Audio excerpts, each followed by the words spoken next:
elle seulement au verset 23, mais nous aussi, et qui avons les prémices de l'Esprit, nous aussi, nous soupirons en nous-mêmes en attendant l'adoption, la rédemption de notre corps. La rédemption de notre corps, c'est ce que nous appelons, j'ai appelé la dernière fois la glorification. C'est ce que l'apôtre Paul développe dans 1 Corinthiens chapitre 15, lorsque le corps immortel et le corps mortel que nous avons maintenant va revêtir l'immortalité.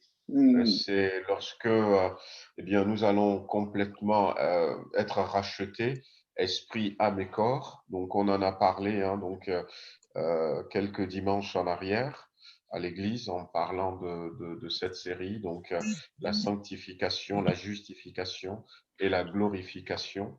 Donc nous restons dans cette espérance. Nous restons dans cette espérance. Nous devons garder cette espérance puisque le verset 24 nous rappelle que c'est en espérance que nous sommes sauvés, car l'espérance qu'on ne voit plus n'est plus espérance. Ce qu'on voit, est-ce qu'on peut l'espérer encore? Non, pas du tout. Donc, même si nous ne voyons pas ces choses, nous devons les garder au très profond de nous-mêmes. Nous devons nous attacher à ces choses parce que c'est l'espérance que Dieu a placée dans notre cœur. La Bible nous dit que si nous croyons en Jésus-Christ, nous serons sauvés. Et des fois, l'espérance, nous avons, nous, tendance à changer ça en sentiment, en sentiment. On a des fois envie de sentir, on veut sentir les choses, on veut les éprouver à l'intérieur de nous-mêmes. Et des fois, on peut les sentir, tant mieux. Mais même si nous n'arrivons pas à les sentir, la parole de Dieu est vraie. Gardons l'espoir que un jour, nous allons être totalement, complètement sauvés. Amen. Alors, il est dit au verset 25, mais si nous espérons ce que nous ne voyons pas, nous l'attendons avec espérance. La foi est une ferme assurance de ce que nous espérons, hein, ce que nous espérons, et une démonstration, voilà, de ce que nous ne voyons pas encore.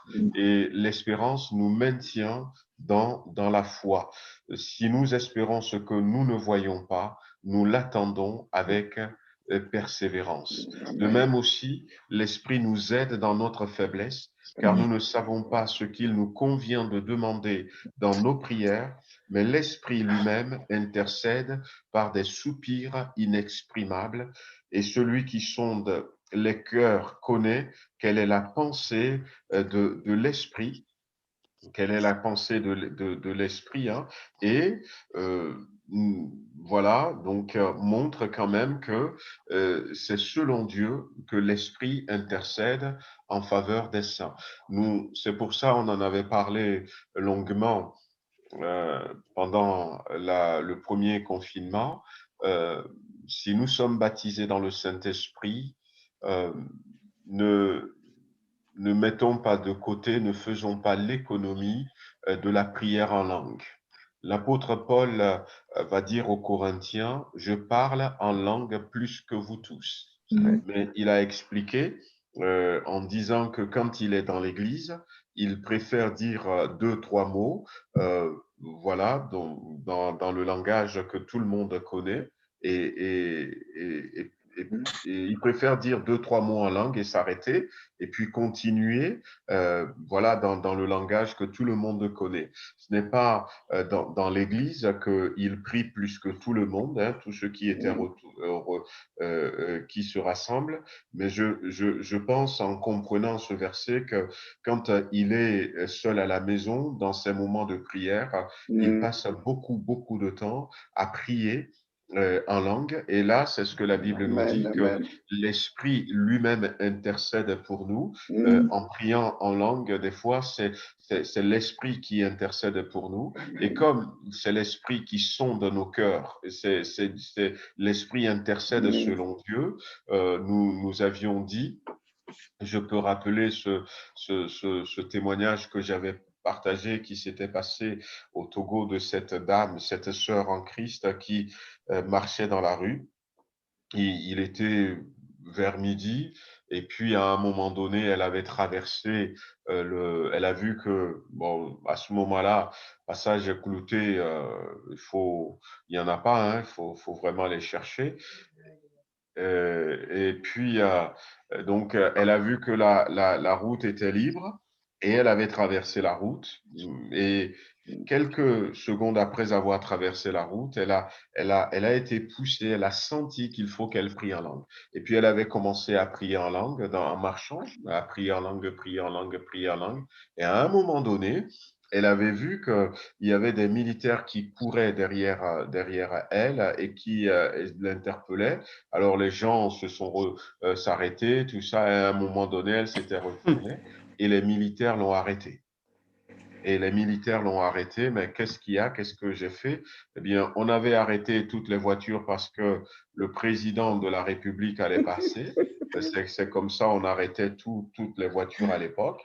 Et vous aviez eu, a dit le militaire à cette dame, le culot de traverser. Vous voulez causer un accident, tout ça, bah, et tout. Et puis, bah, ils l'ont amené à son chef et c'est vrai que à l'époque où il y avait ces choses, des fois, pour moins que ça, on peut t'emprisonner, on peut te battre. Et quand le chef était arrivé, le chef a dit, bah, elle ne savait pas, laissez-la. Et les militaires étaient étonnés de ce que le chef soit aussi calme. Et le chef a dit simplement, elle ne savait pas, laissez-la partir. Mais qu'est-ce qui s'était passé? Eh bien, le Saint-Esprit qui connaît tout et qui savait, la femme, elle n'a même pas réalisé, elle devrait même peut-être pas avoir une montre à la main, elle ne savait pas que c'est l'heure où le président allait passer, mais le Saint-Esprit qui savait quel est le souci qu'elle allait rencontrer dans les secondes qui vont suivre, l'a poussée à prier en langue. Donc, encore une fois, c'est important, ne faisons pas l'économie hein, donc Amen. de la prière parce que euh, c'est selon Dieu que l'Esprit intercède en notre faveur. Alléluia. Amen. Amen. Le verset 28 nous dit, nous savons du reste que toute chose concourt au bien de ceux qui aiment Dieu, de ceux qui sont appelés selon son dessein. Car ceux qu'il a connus d'avance, il les a aussi prédestinés à être semblables à l'image de son Fils, afin que son Fils soit le premier-né entre plusieurs frères. Donc, ce verset, nous en avions parlé dans tout un message. Peut-être qu'on ne se rappelle plus trop, mais euh, n'oublions pas que parce que nous sommes enfants de Dieu, parce que Dieu a un plan pour notre vie, puisque le verset 29 dit que Dieu nous a connus d'avance. Et Dieu nous a connus d'avance. La Bible le dit dans le psaume 139, quand j'étais encore une masse informe dans le ventre de ma mère, tes yeux me voyaient et sur ton livre était écrit tous les jours que je vais vivre sur la terre. Et donc, Dieu nous connaissait d'avance. Dieu va dire, par exemple, à Jérémie, avant que tu ne sois formé dans le ventre de ta mère, je t'ai appelé, je t'ai choisi. Et puis, même pour l'apôtre Paul, la Bible dira, eh bien, mets-le de côté pour l'œuvre pour laquelle je l'ai établi avant sa conversion. Dieu nous connaît, il nous connaît. Et il faudrait que nous puissions à un moment donné, garder cette assurance, bien aimé, ce qui nous détruit le plus, c'est d'abord le mensonge de l'ennemi qui, des fois, nous met dans le doute. Le mensonge de l'ennemi qui, des fois, nous enlève toute assurance. Et à la place de l'assurance, met dans notre cœur la crainte, la peur, l'incertitude, que nous puissions réaliser que Dieu me connaît, Dieu me connaît. Il sait que en ce moment, nous serons là. En 2021, à cette heure, il sait tous ceux qui seront connectés. La Bible dit que même les cheveux de notre tête sont comptés. Nous, on ne peut jamais. Pour le moment, je ne pense pas que les hommes ont déjà inventé une machine qui pourrait dire tu as 1 million de cheveux sur la tête, mais Dieu connaît exactement le nombre de cheveux que nous avons sur la tête.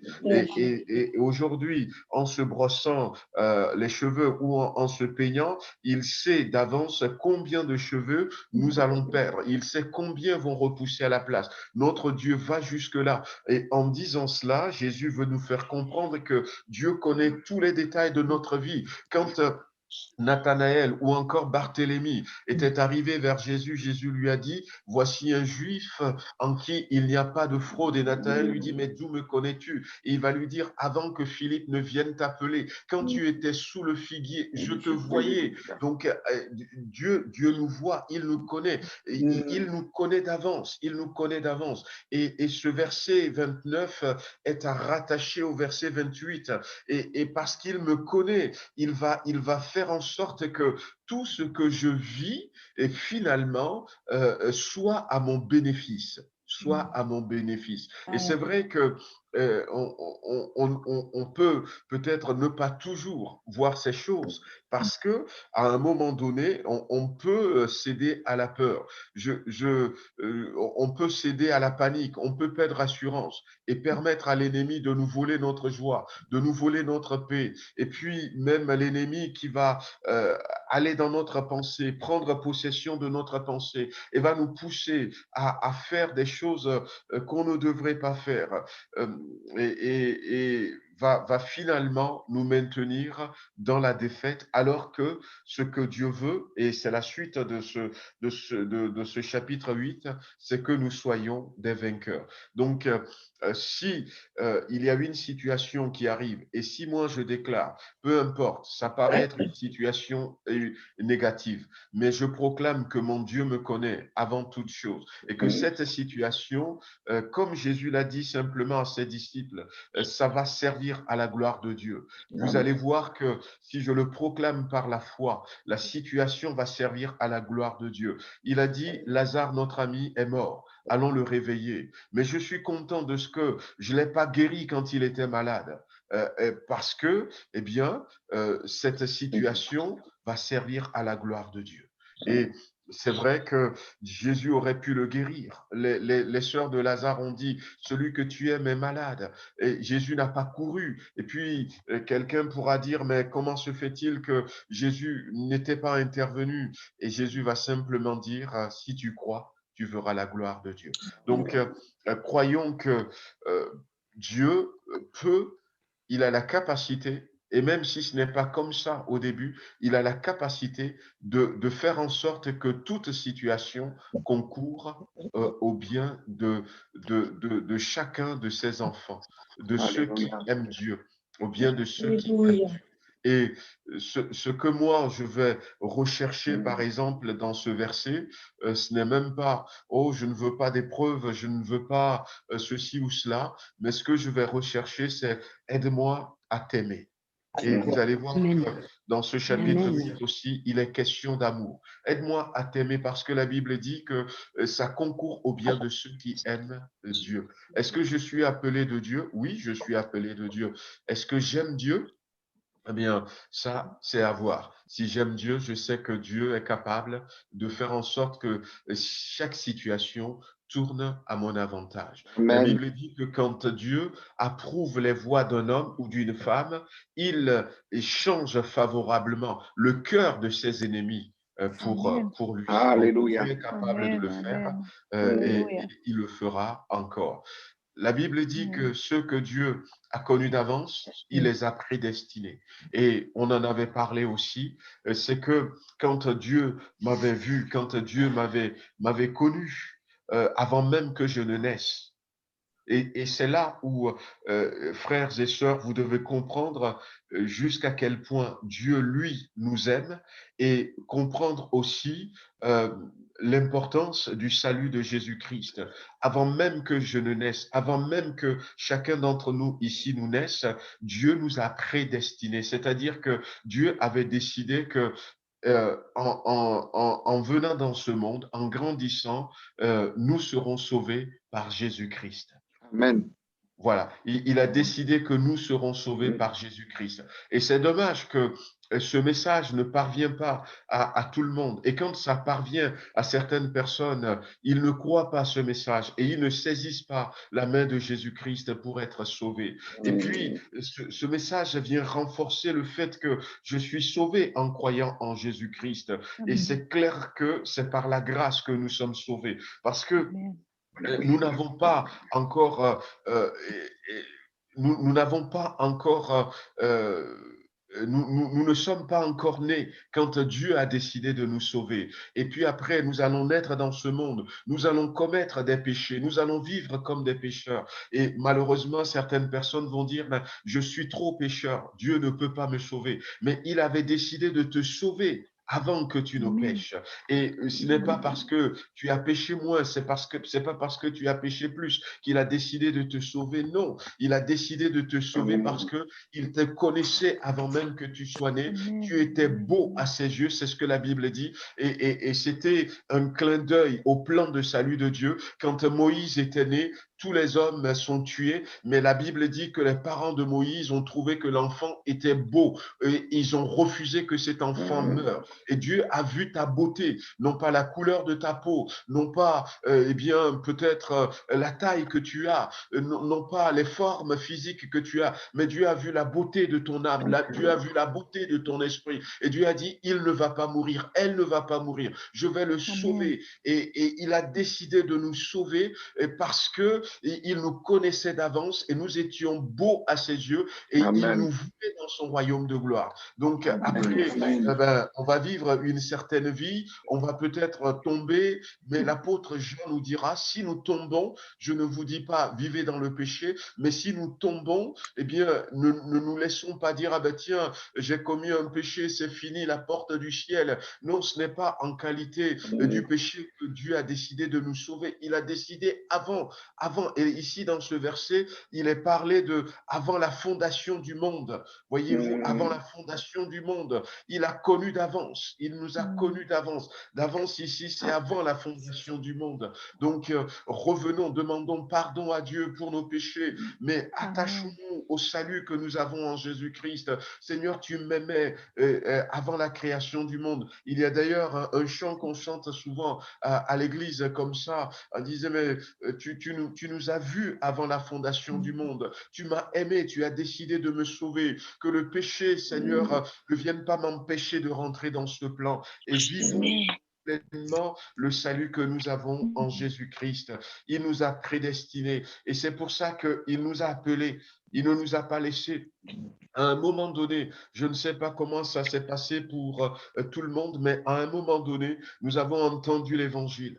Et c'est l'appel de Dieu. C'est Dieu qui nous a appelés. Il nous a appelés, il a dit, mais viens toi, tu ne dois pas continuer dans les ténèbres. Viens toi, tu ne dois pas continuer dans la misère. Viens toi, tu ne dois pas continuer dans la stérilité. Parce que je te connaissais avant. Parce que j'ai envoyé mon fils mourir à la croix pour toi. Parce que toi, je veux te justifier. Ne continue pas dans la culpabilité. Ne continue pas, eh bien, dans la condamnation. Il nous a appelés et il nous a justifiés. Et puis, il est en train de nous glorifier et il va nous glorifier jusqu'au bout.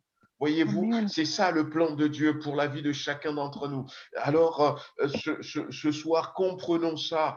C'est merveilleux ce que Dieu a fait pour nous. Et c'est pour ça d'ailleurs que la Bible ira jusqu'à dire, lui qui n'a pas épargné, ou encore, que dirons-nous donc, le verset 31, que dirons-nous donc à l'égard de ces choses? Si Dieu est pour nous, qui sera contre nous? Bien-aimés frères et sœurs, que nous puissions vivre pleinement ces versets, si Dieu est pour nous, que nous puissions réaliser que Dieu est pour nous, il est de notre côté, il a commencé avant la fondation du monde, il a commencé avant que je naisse, il avait déclaré aux yeux de ses anges, aux yeux de ses êtres célestes, aux yeux du monde entier. Moi, je suis pour un tel. Moi, je suis pour Lolo. Moi, je suis pour Corinne. Moi, je suis pour Marie-Pierre. Il avait déclaré et il ne revient pas. Et c'est à moi de saisir cette parole et de dire, mais Dieu est pour moi. Il l'a déclaré. Et qui sera contre nous? Amen. Qui sera contre nous? Et voyez-vous, ce qui, des fois, il faut comprendre, c'est que des fois même, les démons, puisque la Bible dira que les démons savent que Dieu existe et ils tremblent. Le simple fait de se rappeler que Dieu existe ou de réaliser que Dieu existe, ils tremblent. Nous avions vu comment les démons, certains démons, se sont comportés devant Jésus, suppliant Jésus, ne nous tourmente pas, notre temps n'est pas encore arrivé. Et on voit la supériorité de Jésus-Christ déjà. Mais la Bible dit que le seul fait de savoir que Dieu existe, il tremble. Et des fois, celui qui est contre nous, ce n'est même pas des fois des démons, ce n'est même pas Satan, parce que ce sont des gens qui ont peur de Dieu, ce sont des êtres qui craignent Dieu. Des fois, celui qui est contre nous, c'est nous-mêmes. Amen. C'est nous-mêmes qui n'arrivons pas à sortir de ce passé. C'est nous-mêmes qui n'arrivons pas à fixer notre regard sur ces belles choses que Dieu a fait pour nous et qui, malheureusement, n'arrivent pas à vivre ces choses. Que le Seigneur nous aide. Si Dieu est pour moi, qui sera contre moi? C'est bien de confesser ces versets les matins quand nous sommes dans des difficultés et de réaliser tout à coup que Dieu est pour moi, qu'il a un plan pour moi, qu'il a envoyé son Fils pour moi. Et le verset 32, lui, et l'apôtre Paul nous interpelle, lui qui n'a point épargné son Fils, mais qui l'a livré pour nous tous, comment ne nous donnera-t-il pas aussi toutes choses avec lui? Réalisons-le. Mais s'il a été jusque-là, si à cause de moi, il a envoyé Jésus-Christ, comment est-ce qu'il va me laisser maintenant mourir au bord de la route? Comment est-ce qu'il va me laisser maintenant dans la soif et dans la nudité dans le désert? S'il a pu faire déjà ça, et ça c'est le plus difficile. Le plus difficile, ce n'était pas faire sortir de l'eau du rocher. Le plus difficile, c'est m'accepter, c'est m'aimer. Il a déjà fait le plus difficile, c'est payer la dette de mes péchés. Il a déjà fait le plus difficile. Et l'apôtre Paul dit, mais s'il n'a pas épargné son Fils, mais comment est-ce qu'il ne nous donnera pas toutes choses? Eh bien, c'est à nous de réaliser ces choses et de les vivre. L'apôtre Paul ira jusqu'à dire, qui accusera les élus de Dieu? Combien de fois nous nous laissons nous accuser nous-mêmes? Combien de fois nous laissons des gens nous accuser? Et ce verset, ça nous parle parce que le diable est appelé dans Apocalypse chapitre 12, l'accusateur de nos frères. Et c'est vrai qu'il peut nous accuser, mais et des fois on laisse ces flèches d'accusation nous pénétrer et ça nous casse, ça nous brise. Et c'est vrai que nous les hommes, nous ne sommes pas tendres vis-à-vis des uns des autres. Ça peut être notre fils, ça peut être notre fille, ça peut être notre époux, notre épouse, ça peut être un frère ou une sœur de l'église qui a dit quelque chose et puis la flèche, je la reçois et après l'ennemi s'en saisit pour accuser l'autre ou pour m'accuser, pour dire oui, c'est parce que tu as fait ceci et tout cela. Mais qui accusera les élus de Dieu? C'est Dieu qui justifie. Qui les condamnera? Christ est mort. Il est mort. Et bien plus, il est ressuscité. Il est à la droite de Dieu. Il est à côté de Dieu. Le ressuscité se trouve à la droite de Dieu. Et il intercède pour nous. Il est en train de dire, Père, regarde, eh bien, j'ai tout accompli en leur faveur. Que le Seigneur nous donne de réaliser ces choses. Et puis, il va continuer en disant, qui nous séparera de l'amour de Dieu? Qui nous séparera de l'amour de Christ? Est-ce que ce serait la tribulation? Oui. L'angoisse? La persécution? Bonjour. La faim? La nudité? Est-ce que ce sera le péril? Où j'en Est-ce suis? que ce sera l'épée? Selon qu'il est écrit, écoutez, là, franchement, c'est à cause de toi qu'on nous met à mort tous les jours. qu'on nous regarde comme des brebis destinées à la boucherie. Mais dans toutes ces choses, nous sommes plus que vainqueurs par celui qui nous a aimés.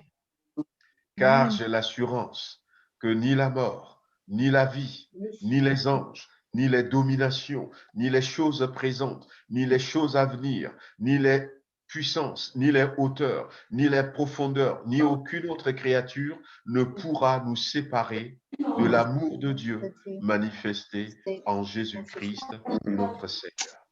Bien-aimés, moi, j'ai envie de nous demander d'apprendre par cœur ces versets. C'est 1, 2, 3, 4, ces 5 versets, de les apprendre par cœur. Et si nous apprenons ces versets par cœur et citer ces versets, voyez-vous, réciter ces versets dans ces moments, eh bien, dans ces moments où nous pouvons, par exemple, traverser des choses difficiles, dans ces moments où nous pouvons traverser des choses compliquées, me dire à moi-même, dans toutes ces choses, et dans toutes ces choses, c'est peut-être ce que je vis maintenant. C'est peut-être les difficultés que je vis avec mon époux, mon épouse, avec mes enfants. D'abord, la question a été posée, est-ce que la tribulation peut me séparer? Est-ce que l'angoisse peut me séparer? Est-ce que la persécution peut me séparer? Est-ce que la faim, la nudité, le péril et l'épée peut me séparer? C'est pas avec l'amour de Dieu. Et puis, pouvoir dire, Seigneur, ou pouvoir dire même à mon frère, à ma sœur, dans toutes ces choses qu'on me fait, les calomnies, toutes ces choses, je suis plus que vainqueur par celui qui nous a aimés. Parce que j'ai l'assurance. Est-ce que tu as l'assurance? Est-ce que nous avons cette assurance? Est-ce que j'ai véritablement l'assurance? J'ai l'assurance que la mort ne peut pas me séparer, la vie ne peut pas me séparer, les anges ne peuvent pas me séparer, les dominations ne peuvent pas me séparer, ni les choses présentes, ni les choses à venir, même quel que soit un avenir sombre, ni les puissances, ni les hauteurs, ni les profondeurs, aucune créature ne pourra me séparer de l'amour de Dieu manifesté en Jésus-Christ, mon sauveur. Amen. Bien-aimés, eh bien, prenons ces versets, ne serait-ce même que les 2 derniers, le verset 38 et le 39, et que vraiment nous puissions parvenir, si nous puissions parvenir, moi aussi, je fais partir, à pouvoir confesser ces choses que l'apôtre Paul confesse, et nous savons que c'est vrai, puisqu'il a traversé plein d'épreuves, mais il n'a pas abandonné. Pourquoi est-ce que malheureusement, nous, des fois, nous sommes séparés de Christ? Pourquoi est-ce que, eh bien, nous abandonnons? Pourquoi certains abandonnent? Pourquoi est-ce que certains, petit à petit, lâchent la main de Dieu? Eh bien, la réponse se trouve dans ces versets que nous avions lus, le verset 35. La Bible ne dit pas qui nous séparera de Dieu, qui nous séparera de Christ, mais qui nous séparera de l'amour de Christ. Oui. Et on peut être séparé de Dieu. On peut à un moment donné dire je ne peux plus aller à l'église. Et pourquoi? Parce que, eh bien, je suis agacé par le comportement du pasteur, le comportement de quelqu'un. On peut, un frère, une sœur, on peut dire, mais voilà, je suis fâché contre Dieu. On arrive à ces choses petit à petit et puis on se sépare parce que, eh bien, nous perdons. Plus ces choses prennent le dessus, ces choses vont plus prendre le dessus dans notre cœur et nous séparer petit à petit, plus nous allons diminuer dans l'amour de Christ. Je vous donne un exemple. Pourquoi est-ce que les couples divorcent? Eh bien, on va aller devant peut-être le juge de la famille, moi je ne sais pas. Eh bien, vous allez voir que celui ou celle qui malheureusement veut divorcer, ils vont évoquer des tas de raisons. Ça ne passe plus, tout ça. Mais la vraie raison, c'est quoi? C'est parce que l'amour n'est plus. Oui. L'amour n'est plus.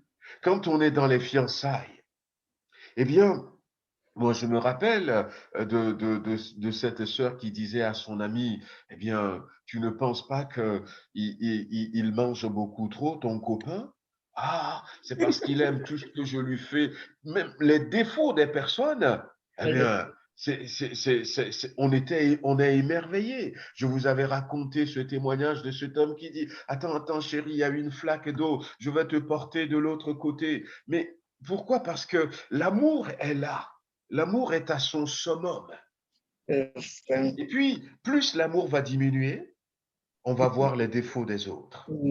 Plus l'amour va diminuer, on va voir que finalement, je me trompais. Je me disais au début que tu étais un ange, et puis finalement, j'ai vu que ce n'est pas le cas. Mais et c'est vrai, des fois, on peut changer, on évolue, on grandit, on prend de l'âge, on vieillit. Mais ce qui est dommage, c'est que en grandissant, en évoluant ensemble, eh bien, l'amour n'est plus à 100%.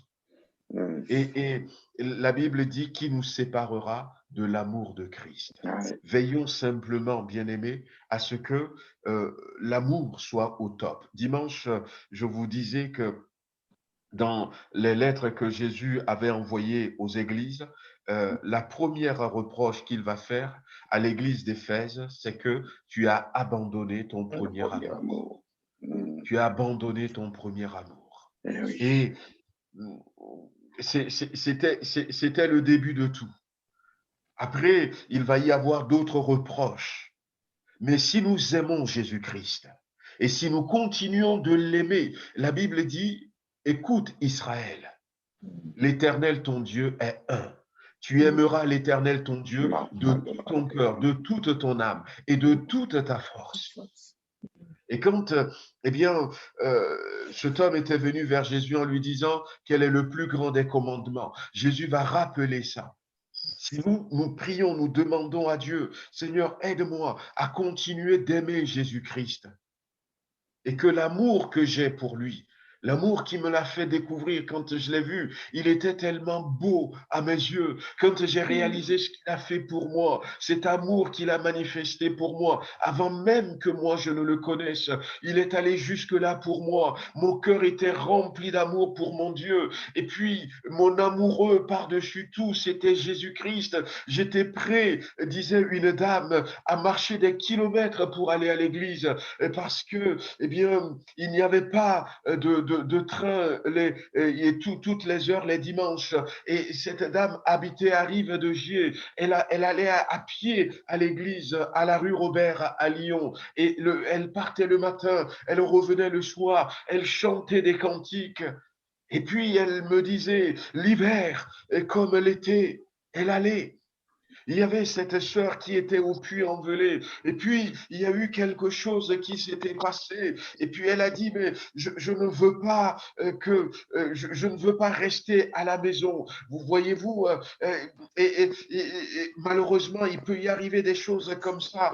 Ce n'est pas la faute de l'Église, mais c'était dans sa famille, il s'est passé quelque chose. Elle était retournée à l'Église et peut-être que quelqu'un l'a regardée avec un regard bizarre. Et puis elle a dit, ben, j'ai eu honte, on peut avoir honte. Mais cette soeur nous dit, mais eh bien, écoute, on était au Puy-en-Velay, mais j'aime Jésus. C'est vrai que j'ai envie d'aller adorer Jésus. Elle prenait sa voiture tous les dimanches matins jusqu'à Dessines. Tous les dimanches matins avec ses enfants. Et elle rentrait, elle dit, mais je ne peux pas, je ne peux pas passer un dimanche sans aller adorer mon Jésus. Et elle a fait ça pendant des mois, pendant même des années. Et au final, quand, eh bien, les enfants ont quitté le lycée, ils sont tous allés à Lyon. Et ils sont restés, les deux garçons sont restés dans l'église de Dessines, se sont mariés dans cette église. Mais et quand elle nous racontait, cette dame, ce qu'elle avait fait, et puis quand on voit là où elle habite même pas au puits, elle habite dans une commune, pendant l'hiver, quand nous on allait chez elle, et dire qu'à l'époque même les hivers étaient plus rigoureux, on sent quand même des gens qui aiment Jésus-Christ. Amen. Et c'est ce qui peut peut-être nous faire défaut. C'est ce qui peut peut-être nous faire défaut. Ce dont nous avons besoin, qui nous séparera de l'amour de Christ. Oh, qui nous séparera de Christ. Les tribulations peuvent nous séparer de Christ. L'angoisse peut nous séparer de Christ. Mais regardez, une maman qui aime son enfant, l'appartement est en feu. La maman va vouloir courir dans le feu pour aller sortir son enfant. Un papa qui aime son enfant, l'enfant est tombé dans l'eau, le papa ne sait pas nager, mais le papa va sauter. Le papa va sauter pour essayer de rattraper son enfant. À quel moment est-ce que la persécution nous sépare? Eh bien, quand nous n'aimons plus le Christ. À quel moment l'angoisse nous sépare? Quand nous n'avons plus d'amour pour Jésus. Mais quand nous l'aimons, eh bien, on peut tout nous dire, on peut tout nous faire. Eh bien, nous allons continuer d'aller de l'avant. Amen. Le petit garçon dont j'ai raconté le témoignage la dernière fois, à 14 ans, il a perdu sa maman, papa alcoolique, et finalement, eh bien, on les a placés parce que le papa n'a pas les moyens de les garder, et on les a séparés. C'était une douleur pour lui. Sa mère était juive et son père italien. Et du coup, sa mère lui a transmis cette religion juive. Et quand il a commencé à aller à l'école, déjà avec le drame du décès de sa mère, après, il y a eu cette séparation avec ses frères et sœurs placés dans des maisons et finalement, il a retrouvé une place dans un orphelinat juif. Il allait à l'école à l'extérieur, mais on est dans les années 39, 1939. Il y avait cette campagne, la guerre allait commencer, et même avant la guerre, il y avait cette campagne contre les Juifs. Et quand il allait à l'école, le gamin de 11, 12, 13 ans, eh bien, les autres criaient dessus, ça, les Juifs, la haine était là, ils se bagarraient et tout. Et puis Dieu envoie quelqu'un dans cet orphelinat qui lui parle de l'amour de Jésus. Et ce garçon a commencé à aimer Jésus. Et il a commencé à grandir. Et à 14 ans, il ne pouvait pas s'empêcher de lire son Nouveau Testament. Alors, c'était interdit dans l'orphelinat juif. Ah ben, pour eux, c'était la Torah. Il a dit, mais vous ne comprenez pas, j'aime cet homme. Vous ne pouvez pas m'empêcher de lire son histoire. Alors, on lui prenait ses Nouveaux Testaments, il en achetait d'autres, il se cachait sous sa couette, il lisait. Et puis, pour lui donner une leçon cette nuit-là, en plein hiver, on l'a surpris, alors on l'a fait sortir, il était dans son pyjama et on l'a mis dehors, pieds nus. Et à un moment donné, on lui dit, est-ce que tu renonces à Jésus-Christ? Il a dit non, je ne renonce pas, je l'aime toujours. Si seulement vous pouvez réaliser ce qu'il a fait pour vous aussi. Rien ne nous sépare quand nous aimons. Quand nous aimons. À un moment donné, eh bien, il était là, il grelottait, et puis peut-être que le responsable pensait que il va faire, il dit, bah, si tu ne renonces pas, tu ne vas plus rentrer ici, va-t'en. Et puis il était parti, pieds nus, dans son pyjama. Mais Dieu a pourvu. Dieu a pourvu. Dieu a pourvu pour que ce garçon ne prenne pas un coup de froid. Oh, Dieu a pourvu. Mais c'est simplement pour vous dire que, eh bien, quand il n'y a pas l'amour, on dit c'est trop dur, on dit c'est trop compliqué, on dit je ne supporte pas, je ne peux plus continuer comme ça, on dit mais Seigneur, sors-moi. Mais quand il y a l'amour, notre prière change. Que le Seigneur nous aide. Que le Seigneur nous aide qu'un jour, moi aussi, chacun d'entre nous, nous puissions dire, et que ce ne soit pas simplement une récitation, mais que nous puissions dire, j'ai l'assurance que rien ne peut me séparer de l'amour de Dieu. Et d'ailleurs, c'est ça, le verset 39. L'apôtre Paul, non seulement va le dire au verset 35, mais il va le terminer comme ça. Rien ne nous séparera de l'amour de Dieu. Amen. Amen. Soyons de Amen. ceux qui, vont retrouver leur premier amour. Pour ceux d'entre nous qui, peut-être, ont laissé l'amour se refroidir. Seigneur, rallume la flamme de ton amour dans mon cœur. Amen. Aide-moi à t'aimer comme au premier jour. Que ça soit notre prière. Et si c'est notre prière, voyez-vous, notre vie sera différente, frères et sœurs. Alléluia. Si c'est notre prière, nous aurons un autre regard par rapport aux difficultés que nous rencontrons. Que le Seigneur nous aide.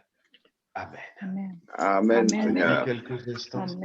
Seigneur, anime l'amour dans mon Bien-aimé Seigneur, comme nous le disons, c'est vrai que chacun d'entre nous, nous avions connu cet amour, ce premier Seigneur, amour, Amen. où nous avions compris que c'est toi qu'il nous faut. Nous avions compris ce que tu as fait Toi, en pour toutes nous choses, et nous Seigneur. avions décidé de tout abandonner Toi, en et de te premier. donner notre cœur. Pour certains d'entre nous, ça a été difficile, mais nous n'avons même pas regardé derrière un seul instant. Pour certains d'entre nous, il y a nos parents, il y a peut-être des amis qui se sont moqués de nous. Il y a peut-être eu des obstacles, mais nous les avons franchis parce que nous avons notre regard fixé sur toi. Nous t'aimons, Seigneur. Le premier amour était là. Seigneur, dans le nom de Jésus-Christ, nous te prions ce soir. Ravive notre cœur. Ravive cet amour dans mon cœur. Ravive cet amour dans le cœur de ma sœur, de mon frère, Seigneur. C'est vrai que le temps a passé. Pour certains d'entre nous, nous avons marché avec toi. Ça fait déjà 10 ans, ça fait 5 ans, ça fait 15 ans, ça fait même 30 ans pour certains d'entre nous. Et c'est vrai que l'amour, c'est comme un jardin fleuri. Il faut, Seigneur, remettre de l'engrais. Et Seigneur, c'est ce que je te demande de faire dans notre vie ce soir. Regarde là où, Seigneur, peut-être, du rosier, Seigneur, est sec. Et prends, Seigneur, ton sécateur et taille un rosier. Seigneur, Alléluia. remets de l'engrais là où il faut. Remets du fumier là où il faut, Seigneur. Combien, Seigneur, tu peux rouiller la terre des fois avec une fourche de tout autour. Ça peut faire mal, mais viens nous émonder, Seigneur, s'il te plaît, afin que nous puissions retrouver cet amour, ce premier amour, que nous puissions retrouver, Seigneur, cet amour que nous avions manifesté pour toi. Et s'il y a au milieu de nous quelqu'un qui n'a pas encore connu ce grand amour, Seigneur, suscite dans son cœur ce grand amour pour toi dans son cœur. Donne-nous de réaliser que tu nous aimais dès le commencement, que tu nous as connus, Seigneur. Donne-nous que ce que tu as pour chacun d'entre nous, c'est que au travers de tout ce que nous vivons, que toutes choses concourent à notre bien. Oh, donne-nous de réaliser que tu veux que nous partagions ta gloire. Seigneur, béni sois-tu. Gloire et honneur à ton Seigneur. Oh, j'ai cité, Amen. Seigneur, illustré parce que tu cet es exemple, le témoignage des foyers qui malheureusement connaissent des difficultés. Il peut y avoir des séparations. Peut-être ce soir, Seigneur, nous voulons prendre aussi le temps pour prier pour tous les couples de notre Église, pour toutes les familles de notre Église, là où l'amour, Seigneur, s'est refroidi, là où, Seigneur, l'amour n'est plus comme au premier jour. À ce moment-là, Seigneur, viens visiter nos foyers. C'est peut-être du côté de l'homme, c'est peut-être du côté de la femme, c'est peut-être du côté des deux. Nous te prions, Seigneur, pour nos foyers. Viens raviver l'amour dans nos foyers. Et permets, Seigneur, que l'amour qui supporte tout, l'amour qui espère tout, l'amour croit tout, reprenne toute sa place dans nos foyers, dans le nom puissant de Jésus-Christ. Merci, Seigneur, béni sois-tu. Gloire et honneur à ton Seigneur. À toi la gloire, la magnificence, pour Amen. le siècle des siècles. Amen. Amen.